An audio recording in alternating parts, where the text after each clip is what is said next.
So as we kind of round out here this evening, and thank you so much for being on Friends Stream Sports tonight, very much appreciated. Want to do a fun segment because we've got someone like myself within the vicinity of the Tampa Bay Buccaneers, someone like you, Mr. Bell, who spends most of his time within the vicinity of the Chicago Bears, and Tommy, dear Mr. Tommy Burgraff, within the vicinity of the Denver Broncos. We know that the NFL might not be the number one sport that we follow, but just as we kind of close out here, would love to hear a couple of quick takes about the teams in which we're close to. So, Charlie, I mean, what's going on with Justin Fields? What's going on with the Bears? I mean, what's kind of the water cooler talk, if you will, for the Bears? So, as someone who doesn't particularly follow the NFL, I think I would by default have to say that I'm a Bears fan. If you can even call me that, just because they're the hometown team. I will tell you that I am not optimistic about Justin Fields. I watched him at Ohio State for so long, and I think I can only remember him having a couple good games. Fortunately, one of those good games was against Clemson in the playoffs last year. But after that, he didn't really do much. And so I have been very skeptical that he's going to be the answer for the Bears. And word on the street is there's a lot of displeasure at head coach Matt Nagy's play calling. And when I see people making excuses for the Bears' losses, it's usually, oh, well, the head coach, he's not a good play caller. He needs to let his OC, take the reins of the offense. And I don't know what the answer is. I can just tell you that I'm very skeptical that Justin Fields is the answer. Interesting. Wow. Well, that's another hot take. I don't know how hot it is up there in Illinois, but you're heating it up there. I think people here are desperate to believe that we finally have a good quarterback. So I think they're latching on to any hope, and they want the problem to be elsewhere. They don't want the problem with the team to be the quarterback, because they've told themselves for so long that that was the missing link, and that was the final puzzle piece to fall into place. And if that's not it, it's back to the drawing board, back to square one, whatever torture metaphor you want to use. We'll see. That's why we play the games. Yep. No doubt. All right. So according to Charlie Bell, the Justin Fields experiment might not be going as planned. Tommy, any news and notes from the Denver Broncos? I think Broncos are similar in some ways. There's a huge quarterback focus, and there has been since Elway left. I mean, he is still a fixture in the area.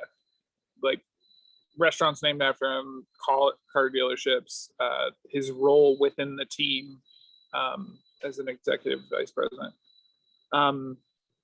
He's a huge presence within Denver and Colorado still. And I think that legacy looms over the team and has continued to do so. The only one who was successfully able to kind of make it his own team as a quarterback was Manning. And I think that was interesting because that was predicated on his performance at the Colts over the better part of 20 years. And so Manning is still revered, but there's a continual question of, is this our quarterback? So this year, I think it's going better. But a continual problem that has existed, that still exists and will continue to exist probably for another season, is the offensive line of the Broncos. Which is always the excuse when a quarterback underperforms expectations. It is accepted as a former offensive Except during line. the Tebow years. Them having some problems. And I think part of that is also, like, who are you recruiting, who are you drafting? So Garrett Bowles was a great pick on paper, but it's easy to hate on Garrett Bowles within Denver of like, well, he's not a left tackle who's pulling his weight. For years, he was the youngest dude on the team. Fresh rookie being the left tackle. No pressure, man. Yeah, really. Like he hadn't gone up that consistent caliber all the time, and we had to build out the rest of the line. So if it's a 5-year bet, sure, I think that's awesome. I'm hoping that they continue to actually invest in the offensive line, because you saw with Manning, oh gosh, it was almost 5 years ago with when they played the Seahawks. Seahawks defense completely made Swiss cheese of Broncos offensive line, and that has been, I would say, a huge weak spot of theirs, of just being the traditional team that they used to be, a triple option, figure it out, doesn't always work anymore, and you need to be able to air it out. And if you're not giving your quarterback the time, it doesn't matter if it's Aaron Rodgers, who was in the conversation this summer. If they don't have a solid offensive line, they're not going to compete. And Denver's defense is perennially excellent, and defense does win championships. But if you can't protect your quarterback, you're not going to even get there. And Tommy, I would say the number one thing to take solace in for the Broncos with the poorer offensive line is there's not exactly a stellar defense in the AFC West between the Chargers, the Raiders, and the Chiefs. So at least take solace in that the best pass rusher really does play for the Broncos. I'm going to give two quick takes, because although I am in proximity to Tampa, I do follow the Las Vegas Raiders. I think that a lot of what Tampa Bay is going to be doing is going to hinge upon Richard Sherman, which does not bode well for a Super Bowl repeat if you're having to really rely on an old cornerback / safety in the secondary, especially in a conference with a Green Bay and a Seattle. The Bucs are going to be able to score a lot of points, but the secondary has really had some issues this year so far. So I think that's a concern. And I really think the Raiders are going to come back to earth. They kind of got blitzkrieged in the first half against the Chargers last night, being down 21-0 at half, although the game ended up a little better. So as we end real quick, want to very, very briefly get to our final segment, and that is picks.